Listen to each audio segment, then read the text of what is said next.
మన ప్రభువైన యేసుక్రీస్తు పరిశుద్ధనామములో ఈ పాడ్కాస్ట్ ద్వారా వాక్యం వింటున్న ప్రతి వారికి నా హృదయపూర్వకమైనటువంటి వందనాలు. యెషయా ప్రవచన గ్రంథం 63వ అధ్యాయము 14వ వచనం. పల్లమునకు దిగు పశువులు విశ్రాంతి నొందినట్లు యెహోవా ఆత్మ వారికి విశ్రాంతి కలుగజేసెను. చదివిన వాక్య భాగంలో పల్లమునకు దిగున పశువులు విశ్రాంతిని పొందుకుంటాయని, అటువంటి విశ్రాంతిని నేను మీకు దయచేస్తానని ప్రభు సెలవిస్తున్నారు. పల్లమునకు దిగిన పశువులు అనగా మనం గుర్తించాల్సినటువంటి మరొక విషయం ఏదనగా అవి మెట్ట స్థలాలకు ఎక్కిపోయినాయని, అనగా ఎత్తైన స్థలాలకు ఎక్కి వెళ్ళిన అనేటువంటి అర్థం అక్కడ చెప్పకనే చెప్పబడుతుంది. పల్లానికి దిగబడడం అంటే కిందకు దిగడం, ఇక ఈ భారాన్ని మోసేటువంటి బరువు సులువవడం అనేటువంటి తేలిక విషయాన్ని అక్కడ మనం చూసినట్లయితే భారంగా పైకి పశువులు మోసుకుని వెళ్ళిని అనేటువంటి సంగతి కూడా మనకు అర్థమవుతుంది. ప్రభు ఈ విశ్రాంతిని గురించి, ఇచ్చే విధానాన్ని గురించి వివరిస్తూ పశువులను గురించి ఆయన తెలియజేస్తున్నాడు. పశువులు భారంగా మోస్తాయి. ఆ భారం మనిషికి తెలియకపోవచ్చు, దాని యజమానికి తెలియకపోయి ఉండొచ్చు, కానీ దేవుడికి పశువుల భారం కూడా తెలుసు. పశువుల యొక్క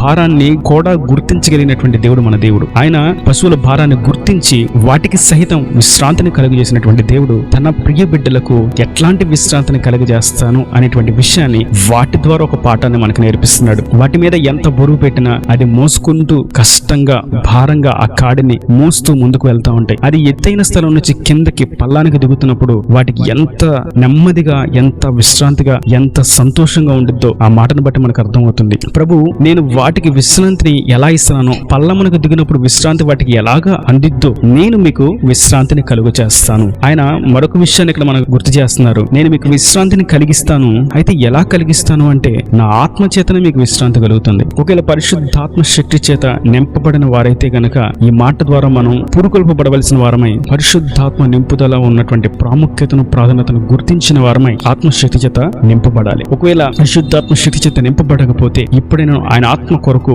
నింపుదల కొరకు అడగాలి, మనం ప్రార్థించాలి, వేడుకోవాలి, విన్నవించాలి, విజ్ఞాపన చేయాలి, మొర్ర పెట్టాలి. కనుక పరిశుద్ధాత్మ శక్తి చేత నింపబడితేనే మనకు విశ్రాంతి. మరియు మనం ఇర్మియా ప్రవచన గ్రంథం 31వ అధ్యాయం 13వ వచనంలో చూస్తే, వారి దుఃఖమునకు ప్రతిగా సంతోషం ఇచ్చి వారిని ఆదరించేదను, విచారము కొట్టివేసి నేను వారికి ఆనందము కలుగజేతును. అనగా సంతోషాన్ని ఇస్తాను, ఆనందాన్ని ఇస్తానన్న ప్రభు ఎక్కడ సంతోషాన్ని, ఆనందాన్ని ఇస్తాను అంటున్నాడంటే బాధలో, దుఃఖంలో, విచారములో ఉన్నప్పుడు ఆనందాన్ని ఇస్తాను. అంటే విచారము, బాధ, బరువు, దుఃఖము అనేటువంటి విషయాలు వారికి బాగా తెలుసున్నాయి. దానిలో వారిని నలిగి ఉన్నారు గనక ఇప్పుడు వారికి విశ్రాంతి అంటే ఏంటి తెలుస్తుంది. రోజంతా కష్టపడి పనిచేస్తేనే రాత్రి పడుకున్నప్పుడు విశ్రాంతి అంటే ఏంటో తెలుస్తుంది. అదే పని చేయకుండా రోజంతా వారికి నచ్చినట్టుగా, మెచ్చినట్టుగా ప్రవర్తిస్తూ ఉంటే వాళ్ళకి విశ్రాంతి అనేది రోజంతా ఉన్నట్టు తెలుస్తుంది. విశ్రాంతి యొక్క విలువ వారికి తెలియదు. ప్రభు అంటున్నారు, మీరు విచారంలో, దుఃఖంలో, నిట్టూర్పులో ఉన్నారా? మీకు వాటన్నిటిని కొట్టివేసి ఆనందాన్ని, సంతోషాన్ని ఇవ్వగలిగిన వాడు నేనే. ఎట్లాగిస్తాను అంటే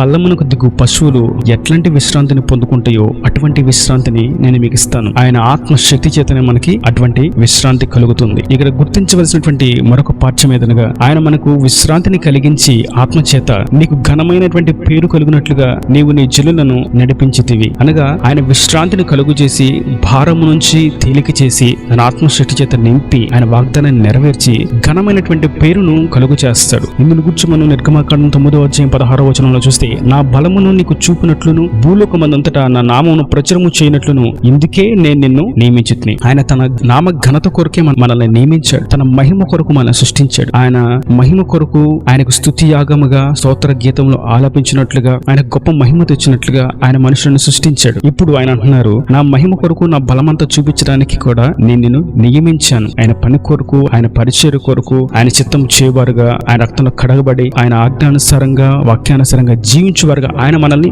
నియమించాడు. ఎందుకంటే ఆయన బలమైనటువంటి కార్యాన్ని చూపించడానికి తనకు ఒక జనాంగం కావాలి. తన బలమును, పరాక్రమను చూపించడానికి ఇజ్రాయేలీలు అనేటువంటి జనాంగం దేవుడికి అవసరపడ్డారు. ఇజ్రాయేలీలు లేకపోతే దేవుడు తన బలమును చూపించడానికి అక్కడ అవకాశం లేదు. ఆయన కొందరిని ఆయన ఎన్నుకున్నాడు. బలహీనులైనటువంటి వారిని ఆయన ఎన్నుకున్నాడు. భూప్రపంచం అంతా కూడా తక్కువ జనాభాగా, లేదంటే చిన్న ప్రాంతంగా ఉన్నటువంటి దేశం ఇజ్రాయేలు. ఇజ్రాయేలీలు అటువంటి చిన్న ప్రాంతవాసులను దేవుడు ఎన్నుకొని వారికి ఆయన తోడుగా ఉన్నానని, విశ్రాంతిని కలిగిస్తానని, సంతోషాన్ని, ఆనందాన్ని ఇస్తానని ఆయన తన ప్రియ బిడ్డల ద్వారా ఆయన తన బలమును చూపించాడు. 40 ఏండ్ల సుదీర్ఘ ప్రయాణంలో తన బలమంతా కూడా, ఆయన హస్త బలమంతా కూడా ఇజ్రాయేలీలకు చూపించాడు. అటువంటి ప్రభు అంటున్నారు, నేను నా బలమును చూపించడానికి, నా పరాక్రమమును చూపించడానికి, నా హస్తము యొక్క శక్తి శౌర్యమును చూపించడానికి నేను నిన్ను నియమించాను. నేను నియమించిన కూడా నా మహిమ కొరకే. నేను నీకు చేసేటువంటి ప్రతి ఆశ్చర్యం, ప్రతి అద్భుతమైనటువంటి క్రియ, ప్రతి నేను ఇచ్చేటువంటి ప్రతి ఈవి కూడా నీకు సంతోషాన్ని, విశ్రాంతిని ఇస్తుంది. అంత మటుకే కాదు కానీ అది నా నామానికి మహిమ, అది నా నామానికి ఘనత. లోకంలో మనం చూస్తూ ఉంటే పని చేసేవారు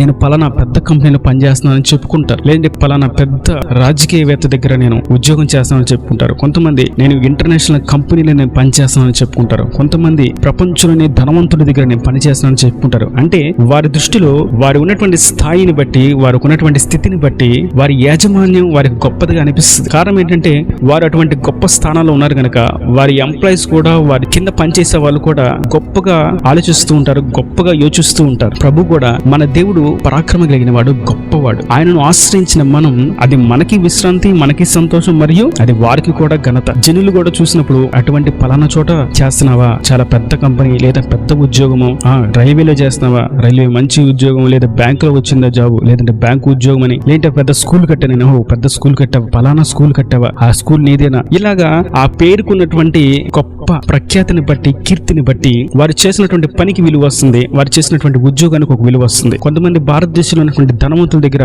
పని చేయడానికి వెళ్తూ వాళ్ళు పలానా చోట నేను ఇటువంటి పనులు చేస్తున్నానంటే, ఆ చిన్న పని చేసినా కూడా వాళ్ళు ధనవంతుల దగ్గర చేస్తున్నారు కనుక వారికి అది గొప్పతనం, నేను పలానా ఇంట్లో చేస్తున్నాను అని. దీన్ని బట్టి మనం అర్థం చేసుకోవాల్సింది ఏంటంటే మన దేవుడు గొప్పవాడు గనుక మన దేవుడు గొప్పతనాన్ని లోకంలో చూపించడానికి మనం ఆయనకు అవసరమై ఉన్నాం. మనకి ఆయన విశ్రాంతిని, సంతోషాన్ని, ఆనందాన్ని, పరిశుద్ధాత్మ శక్తిని ఎందుకు ఇస్తారంటే మనకి అది ఉపయోగం, మరియు దేవుని నామానికి కూడా మహిమ. మీరు ఆశ్రయించినటువంటి యెహోవా, మీ కొరకు ప్రాణం పెట్టినటువంటి క్రీస్తు, మీరేనా ఇటు స్థాయిని కలిగి ఉన్నారని జనులు దృష్టించినట్లుగా, మీరు పాపాన్ని జయించగలరా, మీరు లోకాన్ని జయించగలరా, మీరు పవిత్రంగా పరిశుద్ధంగా జీవిస్తారా అని జనులు కూడా నివ్వెరపోయినట్లుగా దేవుడు తన హస్తబలాన్ని తన ప్రియ బిడ్డల ద్వారా చూపిస్తాడు. ఆయన తన బలాన్ని చూపించడానికి కూడా మనిషి అవసరం. అట్టి ప్రభువు మనకు సెలవిస్తున్నాడు, మీకు నేను విశ్రాంతిని ఇస్తాను. పల్లమునకు దిగిపోయేటువంటి పశువులు విశ్రాంతి పొందినట్లుగా నేను మీకు విశ్రాంతిని ఇస్తాను, మీకు సంతోషాన్ని ఇస్తాను, ఆనందాన్ని ఇస్తాను, నెమ్మదిని ఇస్తాను నా పరిశుద్ధాత్మ శక్తి చేత. ఇందుకొరకే నేను నిన్ను నియమించాను, ఇందుకొరకే నేను నిన్ను ఏర్పరచుకున్నాను. నా బలము,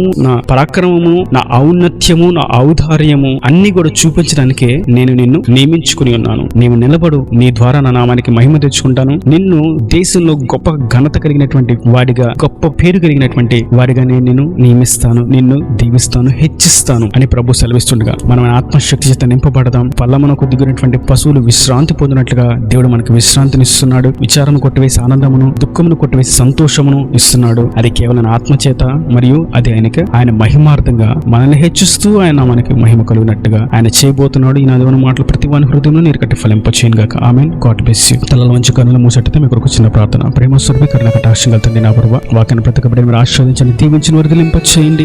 పల్లమునకు దిగు పశువులు విశ్రాంతి పొందినట్లుగా నేను విశ్రాంతిని ఇస్తాను. ఒక జంతు జీవి యొక్క కష్టాన్ని, బాధను చూస్తున్న దేవుడు అంతకంటే శ్రేష్టమైనటువంటి మనుషుల యొక్క బాధను కూడా మీరు చూస్తున్నారని మీరు వాక్యం ద్వారా తెలియజేసి, నేను విశ్రాంతిని ఇస్తున్నానని, ఆనందాన్ని, సంతోషాన్ని ఇస్తున్నానని, నా పరిశుద్ధాత్మ ద్వారానే మీకు అది అనుగ్రహించబడుతుందని మీరు సెలవిచ్చి, అది నీ నా మహిమార్థంగా, నీ మహిమ కొరకు, నీ బలము చూపించడానికి, నీ హస్తబలాన్ని చూపించడానికి, ఈ పరాక్రమను చూపించడానికి నేను ఆ స్థాయిలో మిమ్మల్ని నిలబెట్టానని సెలవిచ్చి ధైర్యపరిచినందుకు, బలపరిచినందుకు వందల స్తోత్రాలు చెల్లించుకుంటే వాక్యాన్ని ప్రతి ఒక్కటి అట్టి విధంగా మీరు ఆశీర్వదించి దీవించి సమస్త కొద్దులు కొరతలు తీసివేసి సమృద్ధిని దయచేసి ఆటంకాలు కొట్టేసి ఆనందాన్ని, సంతోషాన్ని, విశ్రాంతిని కలుగజేసి సన్నిధిలో సాక్షి నిలబెట్టి అక్కడ రాజ్యాన్ని సిద్ధపరచమని పరిశుద్ధమైన ప్రార్థించి వేడుకుంటున్నాను తండ్రి. ఆమేన్. ఆమేన్.